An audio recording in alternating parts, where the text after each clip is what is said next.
Welcome. Hope you're having a good day today. Thanks for spending some time with me. We're going to be looking at an extremely important part of technique when it comes to playing the trumpet. And we'll start with number 16 in the slurring and legato section of the Arban. In my edition, it's page 40. And this is a very simple exercise, or so it looks. But as we get into it, you'll see that it's way more challenging than most of us think. And I want to raise your level of expectation in terms of what it's possible for you to do. And most of all, I want to raise your awareness of what's actually happening. Now, as soon as we become conscious of what's going on in our playing, then we end up trying to control it. So one of my strongest admonitions to you would be, just observe, don't control. Once you can see what works, then follow that. But don't try and make things happen. Stay relaxed. We'll get into this. So I'm going to play number 16, and I'm going to play it with the metronome on the recommended tempo. So this is a quarter note beat.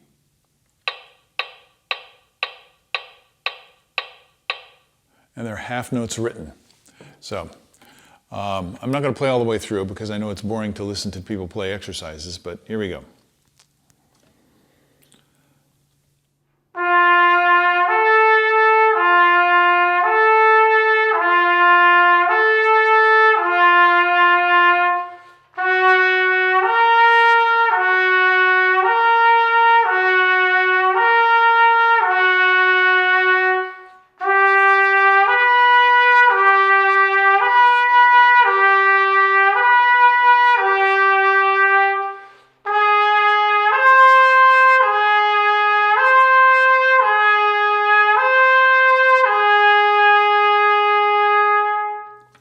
Okay, that gives you an idea. Now, I find that I could easily go to sleep playing that exercise. And it's morning for me here, so it's like, okay, this is, I'm trying to wake up. and that means my mind is not engaged in the process. So as you wake up, if you're where I am in the process, as you wake up, just allow yourself to become aware of some certain things. And I'm gonna mention a lot of things here, so take your time and work through them one at a time. You may already know about all these things, or it may be a new exploration for you. In any case, there are a lot of ways to change notes on the trumpet. And one of my adult students asked me in a lesson one day, he says, how do you change pitch? How do you change a note on the trumpet? I said, that's complicated. So we're going to get into that right now. I'm going to play using one technique, one physical tactic in order to change the note. And it's a very simple one, and we all do it, whether we're aware of it or not. So I'm going to do it, and then I'm going to tell you what it is if you can't see it.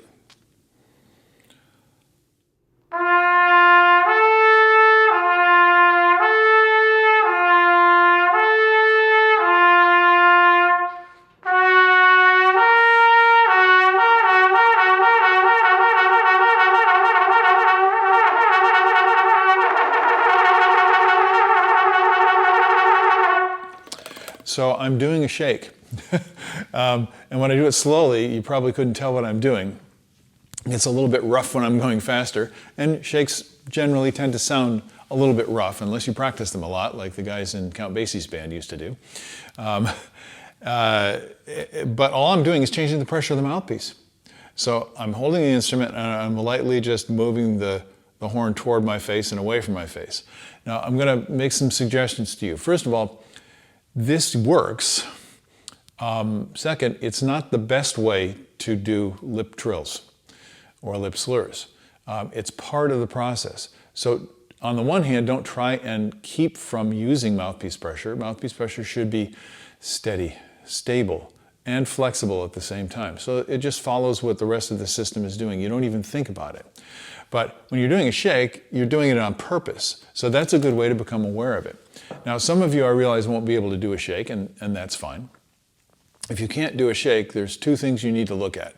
One is, it's very possible you're not supplying enough flow in order to support your chops. And also, what goes along with that is you're not supplying enough cushion, muscular cushion, underneath the rim. Your chops are too flabby. They're not firm enough, as if you're going to do a free buzz. They have to be engaged a little bit. So those are two things to look at if you're trying to do a shake and you can't do it. And of course, I've seen the whole spectrum of people trying to do shakes. For some, they don't even think about it. It's really easy. Other people, it seems impossible. But the two things that I told you are two of the main things that keep people from being able to do shakes or allow them to do them. Okay, we're not talking about shakes today. That's just one way to change notes using mouthpiece pressure. So what's another way? Well, we can push the air harder. So that would be, so I'm just blowing harder for the upper note. And generally, something like this happens when we do that.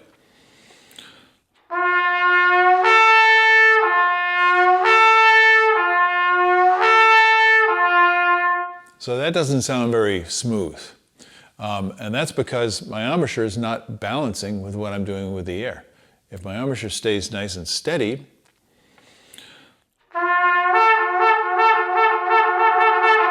I'm doing that. So that's breath control. And that's part of the process too. That's one way to change the notes.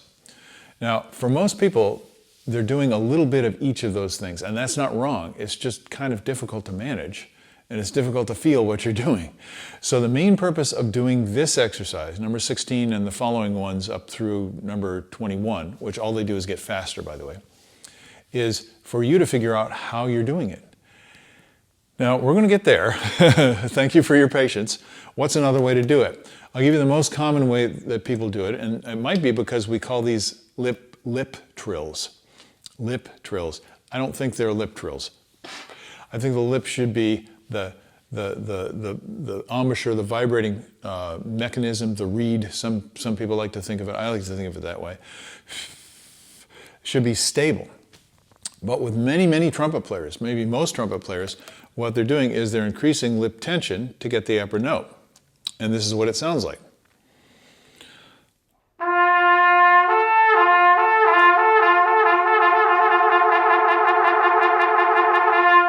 So I can get a pretty good slur up to a certain speed.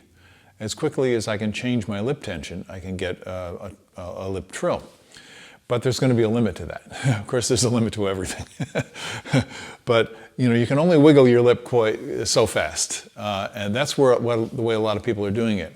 Now here's the problem with that. That's a great skill, don't get me wrong, but here's the problem with it. The upper note doesn't sound the same as the lower note. It might not even be in the right place with the pitch. So listen for the timbre, the color of the note.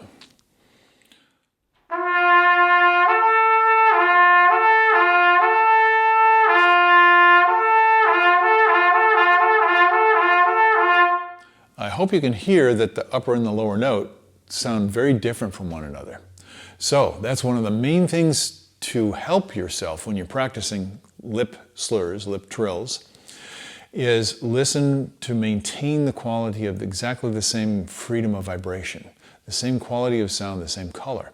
And that takes a skill, but it's easy because it's kind of like, if you're trying to figure out what to do to keep your balance on a tightrope, you're probably in trouble.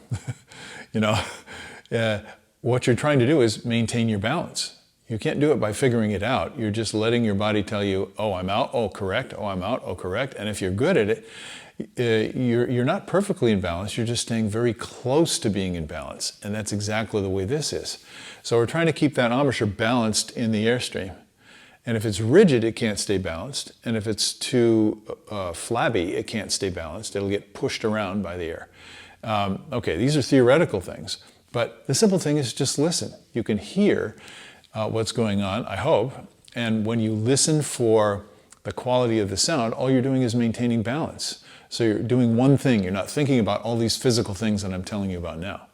I just want you to be aware so you can kind of do a self-analysis of your own playing. You can diagnose your own situation and say, oh, How can I improve that in one way or another?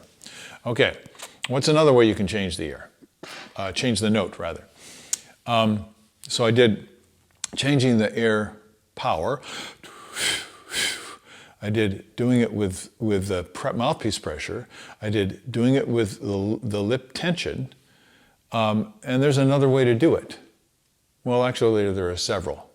Another way that people often change the note on a lip trill is they change the compression of their embouchure by using their jaw. In other words, they're going ah, ah, ah, ah, ah, ah, ah. Now, of course, it's not that big, it's not that obvious, but there's some kind of motion like that going on. And this is another really common mechanism that almost all trumpet players use, and some of them extremely skillfully. This is kind of the way I used to do these trills, because it's easy.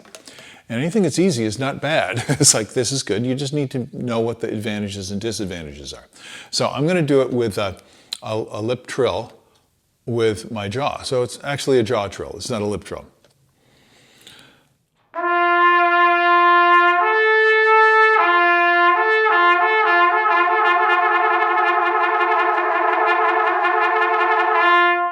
Now, if I hold the horn tighter and I kind of tighten up the muscles of my face, I can do that. And these are things to practice. Don't say, oh, that's wrong, don't do that. Please, I don't want you to go there. You're trying to look at, oh, what are the advantages and disadvantages? Can I use that for something? Is that the way I want to do it? So if you're very thoughtful about the process, you can really help yourself a lot. And that's what I want to encourage you to do. Notice what's going on and say, oh, that works. What are the pluses and minuses? For me, the pluses and minuses are, I can go faster, that's a plus. The minus is that since I'm changing the compression of the lip at the aperture, the same thing with changing the lip tension, I'm changing the quality of the sound. Now, it's not as bad as squeezing it with your lip, but it's the same effect.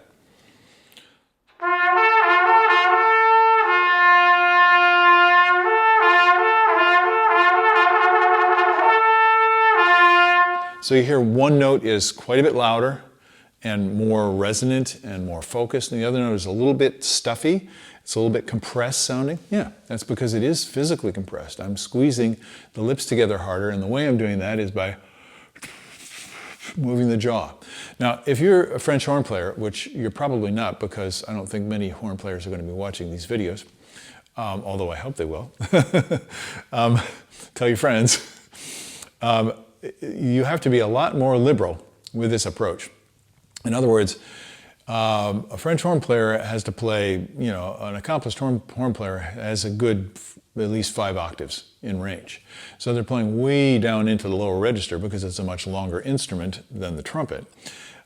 Maybe, with a double horn, I'm not sure of the statistics, but maybe 24 feet long as opposed to 4 feet long. So you can play way down into the tuba range if you have the skill. And that means you're going to have to use this jaw position a lot more judiciously than you do on the trumpet. The trumpet, you can stay pretty much in the same position throughout the range. Now, not everybody does that, and you don't have to do that. I'm just saying it makes some things easier. Okay. Now, thanks for your patience up to this point, but I want to tell you the final way to do it. And this is the way that most people are curious about, and there's so much controversy and question about, and that is by using the tongue. And I just had a question from one of my subscribers. How do I use the tongue to get into the upper register? And this is the beginning of the process. So how do I use the tongue? And you hear about use vowels. Well, what are vowels? A, E, I, O, U. So I'm A, E, I, O, U. When I say those vowels, my jaw and my lips, my facial muscles, and not only my tongue, but the whole mechanism is in a different position. When you're playing the trumpet, you can't do that. The vowels have to be independent, and they're not exactly vowels, although you can talk about them that way. Wow. Sorry, I know this is frustrating. Can I change the note by just using the tongue? In other words, I'm not changing the pressure of the mouthpiece. I'm not changing the compression of my lips, either using the lip muscle or using the jaw. I'm not changing the energy in the air. I'm simply flowing straight through, right? So I'm not using those mechanisms in order to change. That means I'll be forced to figure out how to use a slight change in the position of the tongue to direct the air to the lips, which is as the way Claude Gordon put it. I think that's a very good way of thinking about it. All I'm trying to do is take the air that's flowing like this and go, focus it to my lip. So these are the mechanics.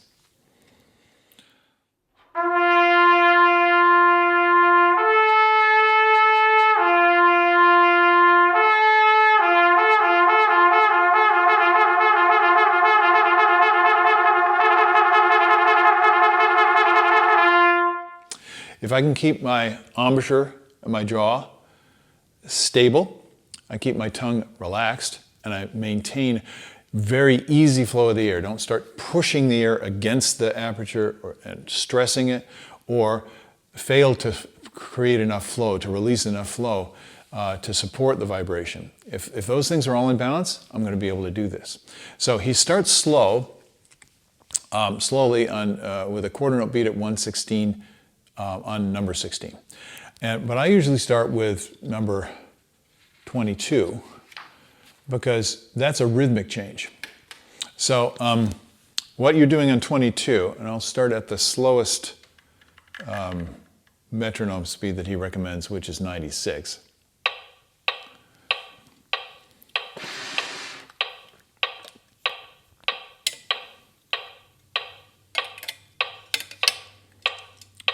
So I'm going to go ahead and play this for you.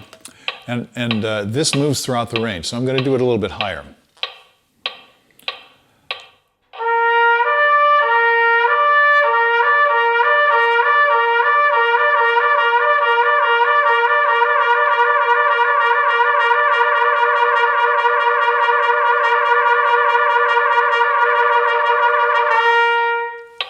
So there you get the idea, and this is progressive. It goes through the range, it goes through speed, and there's so much that you can do with this. I know this has been a little long-winded, so to speak, today already, but thanks for your patience. Take your time. You can come back to this later if you want to go practice. That's great. Go ahead and do that. In any case, there is so much that you can do with this once you get the basic skill. So when you work on the slower lip trills, the slower lip slurs, you're going to develop more and more balance and smoothness and stability, and bringing the quality, maintaining the quality of the sound. So when you go faster, you want to keep all those things. And the more stress we put on the system in order to do more challenging or quicker things, with greater agility, greater speed, the more difficult it is to maintain the quality of the movement. So you have to be very patient with this. So we've built up to this point, and please take the time to play a true slur to begin with. A very simple, slow, true slur. In a master class a few years ago with Mr. Hardenberger at NEC, he said to one of the students, and I was very amused by this. He said, "No, play a real slur." And I knew exactly what he was talking about. And it's very simple. In other words, smooth, a smooth, continuous sound between the notes. That's very challenging to do on the trumpet because you have these overtones built into the instrument, and we feel a kind of a slot or a notch between the overtones. And so we're trying to figure out how to direct that stream of air so that it always stays balanced with the embouchure through the slot. I've shown you some bending tone exercises on various videos, and I'll probably come back to that because that's another good way to practice this. In any case, how do you practice this? Well, make sure that you're paying strict attention to how you're doing it, and then also pay strict attention to what it sounds like whenever you're doing these different skills. Now, I'm going to give you a couple of variations, and then I'll let you go practice. What I do is I'm trying to build agility and speed while maintaining, as I just said, that balance in the sound all the time. So I might practice something like this. I'm going to play just 16ths on the lip trill, and I'll do it from a C to the E.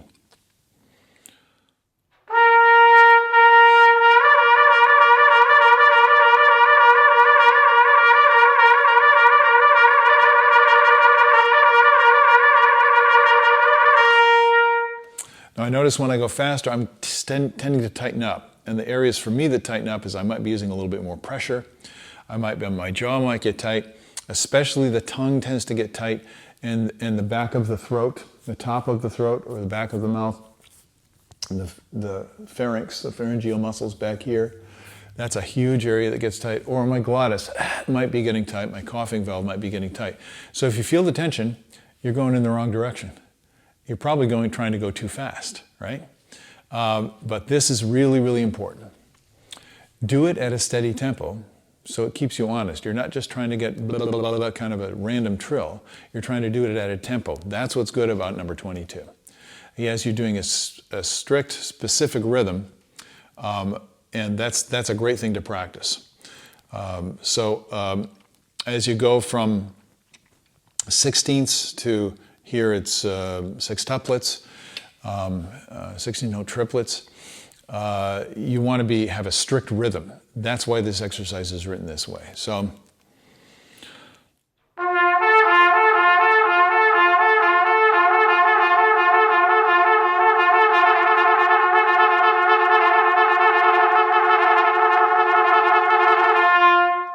Okay, I hope that gives you a little bit of an idea of where to start. And you can see this is a long journey. This is a process. So these are things to work on every day. And a lot of well-known players that I know use lip trills as a substantial part of their warm-up. It's a little bit of a test to see that everything is open, the embouchure is stable, the air is flowing freely, and yet in a strange way that I don't quite understand, I can change the air by using my tongue. I'll give you a couple hints before I leave today. If you relax your tongue, there was a while back, a few years ago, maybe, I don't know, 6 years ago now, I was sharing a clinic with Wayne Bergeron and Gary Radke of GR Mouthpieces. And somebody asked Mr. Bergeron about tongue levels. And I was just tickled when he said, well, to be honest with you, as far as I can tell, my tongue's just laying in the bottom of my mouth. I agree with that, and this is where most people get goofed up thinking about tongue levels. If you go, your tongue, what we think of as the tongue, the thing we can see if we open our mouth and look in the mirror, yes, it's doing something, but it changed like, you want to make sure the tongue's not blocking the air. So how does Mr. Bergeron do it?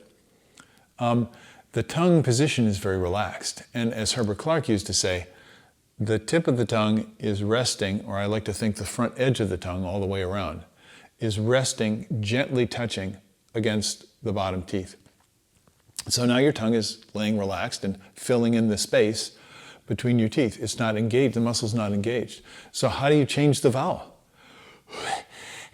It's farther back. Now these are the mechanics, and this is what I want to help all you folks with, but it's very, very difficult to explain. These are things you have to experience for yourself. But one thing you can do is keep the tongue relaxed and experiment with how to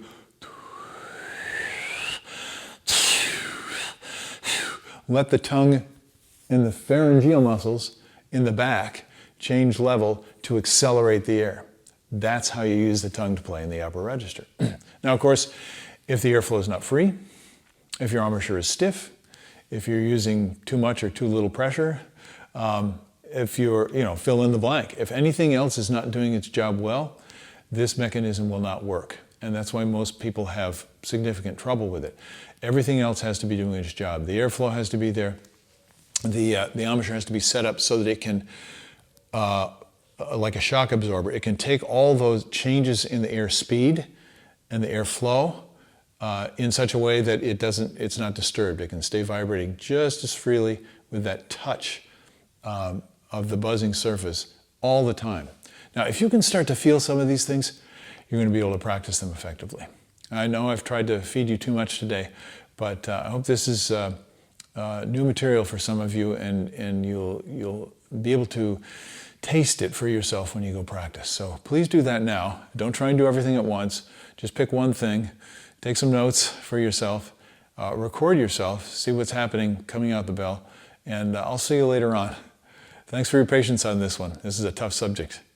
I'll catch you later. Have a great day. Bye-bye.